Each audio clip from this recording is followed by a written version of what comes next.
अऊज़ु बिल्लाहि मिनश्शैतानिर्रजीम बिस्मिल्लाहिर्रहमानिर्रहीम अइन्नकुम लतअतूनर-रिजाल व तक़तऊन अस्सबील व तअतून फ़ी नादीकुमुल मुनकर फ़मा कान जवाब क़ौमिही इल्ला अन क़ालू'तिना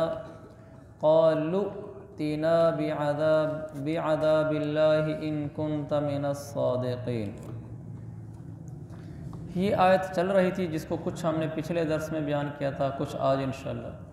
लूत अलैहिस्सलाम ने कहा, क्या तुम मर्दों के पास आ जाते हो और डाका डालते हो और अपनी भरी मजलिस में गुनाह का इर्तिकाब करते हो? तो उनकी कौम का जवाब इसके सिवा और कुछ नहीं था कि वो कहने लगे लूत ले आओ हम पर अज़ाब अगर तुम सच्चे हो। तो इसमें 3 गुनाह बयान किए थे। नंबर 1 मर्दों के पास जाना, उसकी तशरीह अर्ज़ कर दी थी। नंबर 2 डाका डालना, ये भी अर्ज़ कर दिया था। तीसरा गुनाह बाकी है, वतअतून फ़ी नादीकुमुल मुनकर, तुम अपनी मजलिसों में महफ़िलों में गुनाह करते हो। इसका मतलब ये है गुनाह शरीयत में ख़ुद बुरा है, लेकिन अगर वो मजलिस में हो, मजमे में हो, लोगों के सामने में हो तो ये और बुरा है। मसलन एक आदमी तन्हाई में बैठकर मोबाइल में फ़िल्म देख रहा है, ये गुनाह है, लेकिन वो भरे मजमे में सबके सामने देख रहा है, ये डबल गुनाह है। इसलिए कि गुनाह को ज़ाहिर करना भी गुनाह है, गुनाह को ज़ाहिर करना भी गुनाह है। तो लिहाजा जो आदमी खुलम खुला गुनाह करते हैं तो उन आदमी को 2 गुनाह मिलते हैं। इसीलिए ये मसला उलमा ने बहुत वाज़ेह लिखा है, और इसीलिए उलमा ने लिखा है कि जिस आदमी ने इशा की नमाज नहीं पढ़ी, उसने नमाज कज़ा कर दी, उसने एक गुनाह किया है। बाद में जब वो उसको कज़ा करने लगेगा, उसको ख्याल आ गया कि यार नमाज में कज़ा कर लूँ।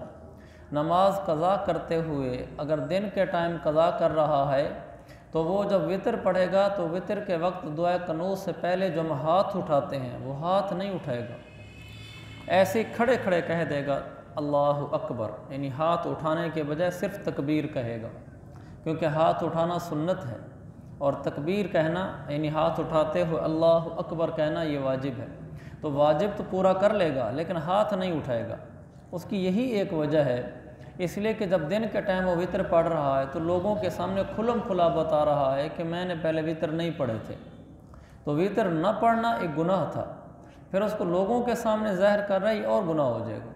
इसलिए फिर उसको हुक्म ये है कि वो गैर हाथ उठाए अल्लाह अकबर कह कर अपनी नमाज कज़ा कर ले। तो बेहतर तो ये था कि वो तन्हाई में करता है, लेकिन मजमे में कर रहा है तो किसी को क्या पता कौन नफलें पढ़ रहा है, कौन फ़र्ज़ पढ़ रहा है, कौन क्या कर रहा है।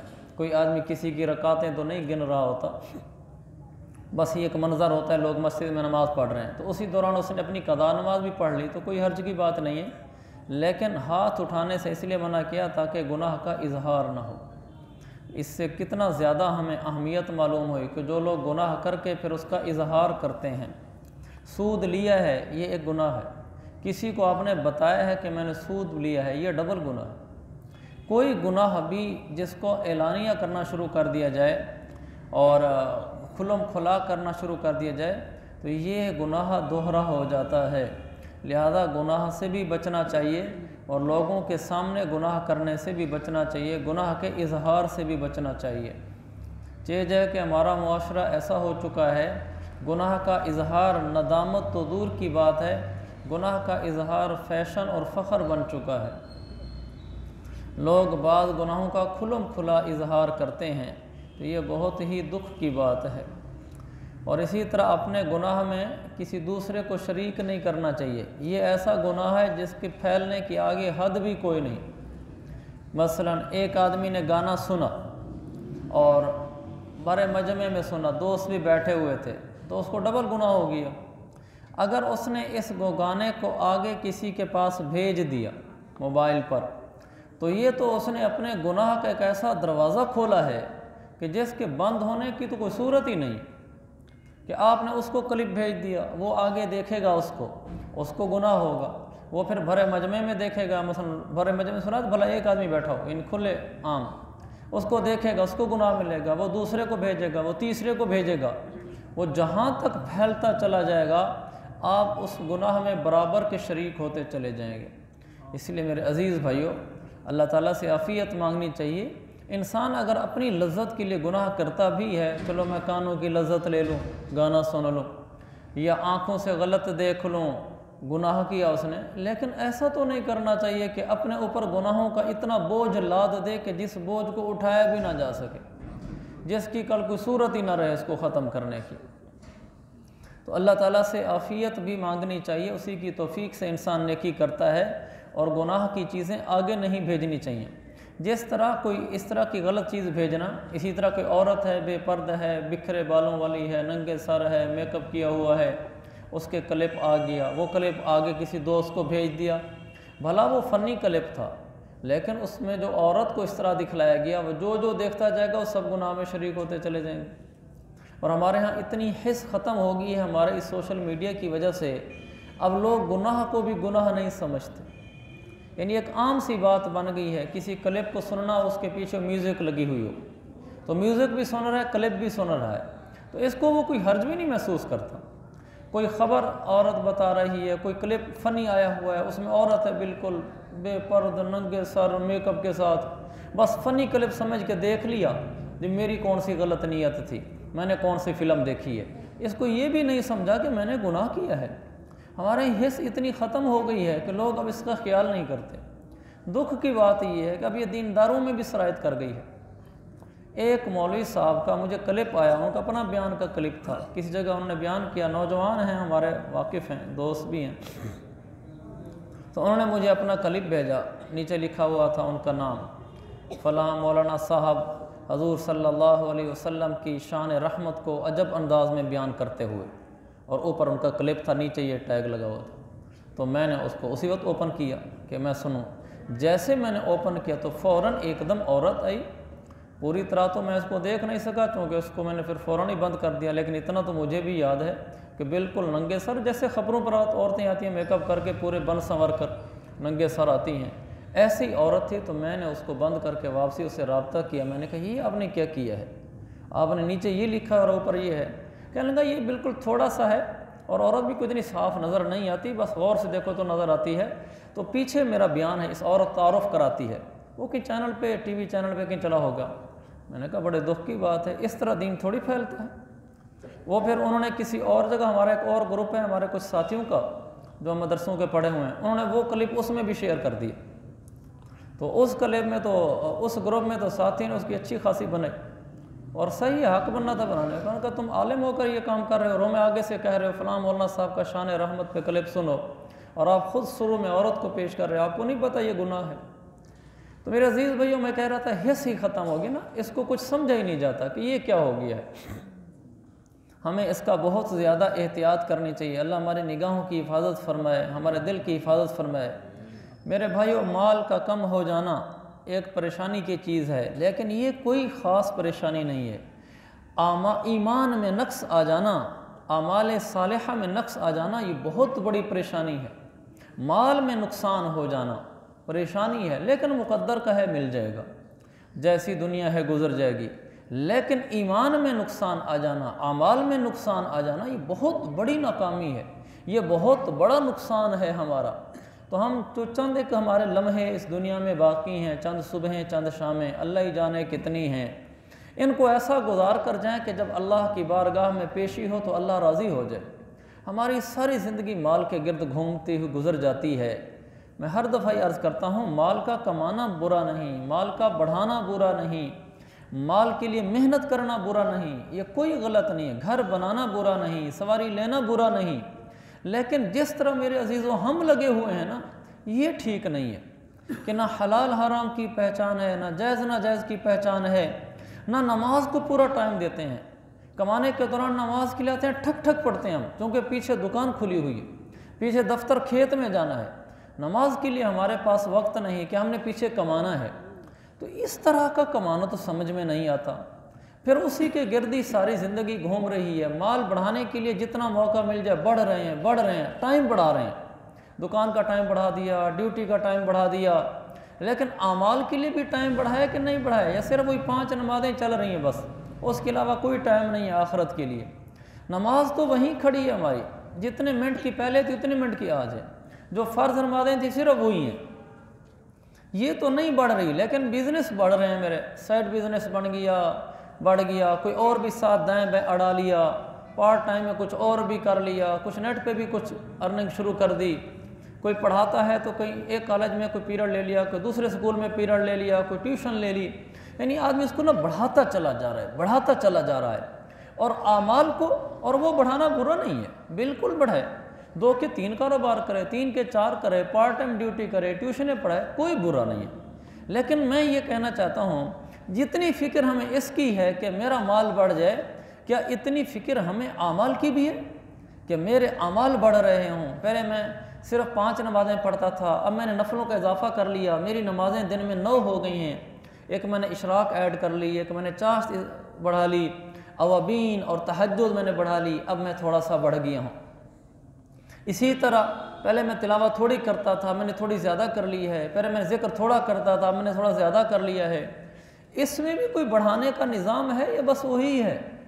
हम माल में तो हम एक मंजिल से अगली मंजिल में जा रहे हैं, लेकिन आमाल में वहीं के वहीं बैठे हुए हैं, उसमें जैसे कैसे सजदे कर रहे हैं, जैसी कैसी नमाज़ें पढ़ रहे हैं, उन सजदों से ज़िंदगी बदल रही है, नहीं बदल रही, अल्लाह से ताल्लुक़ बढ़ रहा है, नहीं बढ़ रहा, मैं इबादत में आगे बढ़ रहा हूँ, नहीं बढ़ रहा, बच्चे बढ़ रहे हैं आमाल में आगे, नहीं बढ़ रहे, इसकी कोई फ़िक्र नहीं है। हालांकि हमें तो हुक्म है आगे से आगे बढ़ने की, मंजिल से आगे बढ़कर मंजिल तलाश कर, मिल जाए तुझको दरिया तो समंदर तलाश कर। हर शीशा टूट जाता है पत्थर की चोट से, पत्थर ही टूट जाए वो शीशा तलाश कर। सजदों से तेरे क्या हुआ, सदियां गुजर गईं, जो बदल दे तेरी दुनिया वो सजदा तलाश कर। वो कहाँ है सजदा जिससे ज़िंदगियाँ बदल रही हूँ? उसमें तो हम कनात कर रहे हैं, बस बड़ा कर रहा हूँ, माशाल्लाह मैं बड़ा दीन पे चल रहा हूँ। मेरे अज़ीज़ भाइयों, माल भी कमाएं, ज़रूर कमाएं, आगे बढ़ाएं, सिंगल से डबल कारोबार करें, लेकिन आमाल को भी सिंगल से डबल करें, आमाल की भी फ़िक्र करें। माल के नुकसान पर दिल परेशान होता है, आमाल के नुकसान पर भी दिल परेशान होना चाहिए कि या अल्लाह ये क्या हो गया मेरे साथ कि मेरी नमाज़ें बड़ी बोगस सी हैं, कमज़ोर सी हैं, रात की तहज्जुद नसीब नहीं, अल्लाह के साथ मुनाजात नसीब नहीं, तिलावत मेरी नहीं होती, अल्लाह ये मैं क्या कर रहा हूँ, इस पर भी दुख होना चाहिए। अल्लाह ताला हम सबको नसीब फरमाए। आगे मेरे भाइयों, मैं ये बातें अक्सर ही करता रहता हूँ, लेकिन इसके नतीजे में मेरी अपनी ज़िंदगी में भी तब्दीली आनी चाहिए, आपकी ज़िंदगी में भी, कि हमारी नमाज़ें 5 नहीं होनी चाहिए, हमारी नमाज़ें 9 होनी चाहिए। तहज्जुद, इशराक, चाश्त, अवाबीन। अल्लाहु अकबर। मुदस्सिर भाई वो कार्ड भी तकसीम कर देते, पहले हम तकसीम करते थे। जी हाँ, वो आज या कल पढ़े अंदर, घर पड़े हुए, कल इंशाअल्लाह आप वो लें। जो शुरू में मैंने कार्ड बनाए थे जिसमें 4 नफिल नमाज़ों का इजाफा किया था, एक खाना दुआ का बनाया था, तो मैंने कहा वो खुद ही कार्ड पुर कर लिया करें, वो दरमियान में सुस्ती होगी, कार्ड देना ही बंद हो गया। कल आप उसको मुदस्सिर भी लें और उसको तकसीम कर दें। हम अपनी नमाज़ें बढ़ाएँ, 5 से 9 पर आएँ, और हम अपने तिलावत को बढ़ाएँ, ज़िक्र को बढ़ाएँ, दुआ को बढ़ाएँ। ये भी एक ज़िंदगी है आगे बढ़ने की, सिर्फ माल ही आगे बढ़ने की ज़िंदगी नहीं है। वो तो वैसे हर मुसलमान, काफिर, फासिक, फाजिर, नेक आदमी, आलिम, गैर आलिम, सारे लगे हुए हैं कि माल बढ़ जाए, कोई बुरा नहीं है, मुझे इसकी कोई मुखालफत नहीं है। वो तो एक फितरी चीज़ है ना, कि वो तो उसकी तरगीब देने की ज़रूरत ही नहीं है। वो तो हर आदमी का दिल कह रहा है कि मुझे 2 रुपये मिलते हैं तो 3 मिल जाए करें, तो उसकी क्या आपको तरगीब दी जाए। वो तो वैसे ही हम लगे हुए हैं, जिस चीज़ की ज़रूरत है उसको बयान किया जाए कि हमारे जिस्म में आमाल बढ़ रहे हों, बच्चों के अंदर भी आमाल का नुकसान हो तो तंबीह की जाए, माल का नुकसान हो, बच्चों के नंबरों के नुकसान हो तो तंबीह होती है, होनी चाहिए बिल्कुल। बच्चे ने अच्छे नंबर नहीं लिए, आप तंबीह करेंगे बेटा क्यों नहीं पढ़ा आपने। घर में नुकसान हो गया, तंबीह करें, मारें नहीं। हमारे घर में मार ना हो मेरे अजीज़ों, मार ना हो, हम किसी पर हाथ ना उठाएं, ना बीवी पर मारना तो वैसे नादानी है, बेवकूफ़ी है, और बच्चों को भी ना मारें। किसी और को भी ना मरे, हमारे यहाँ प्यार ही प्यार हो, यही मेरे आका की सुन्नत है। मा ज़रब बियदिही अहदन क़त्तु ला इम्रअतन वला ख़ादिमन इल्ला अन युजाहिद फ़ी सबीलिल्लाह। मुस्लिम की हदीस है, अल्लाह के नबी सल्लल्लाहु अलैहि वसल्लम ने पूरी ज़िंदगी कभी किसी पर हाथ नहीं उठाया, ला इम्रअतन वला ख़ादिमन, न बीवी पर न मुलाजिम और मातहत पर, इल्ला अन युजाहिद फ़ी सबीलिल्लाह, हाँ अल्लाह के रास्ते में जिहाद करते हुए अपने हाथ उठाया है काफरों पर, वैसे मेरे नबी ने कभी नहीं उठाया। तो घरों में प्यार की फ़िज़ा हो, मोहब्बत की फ़िज़ा हो, बर्दाश्त की फ़िज़ा हो, आमाल की फ़िज़ा हो। तो घरों में भी दीन बताना चाहिए, घर वालों को दीन बताना चाहिए, बच्चों को दीन बताना चाहिए कि हमारे यहाँ आमाल की फ़िज़ा हो। अल्लाह ताला हम सब की गुनाहों से हिफाजत फरमाए, घरों को सुन्नत नबवी का नमूना बनाए।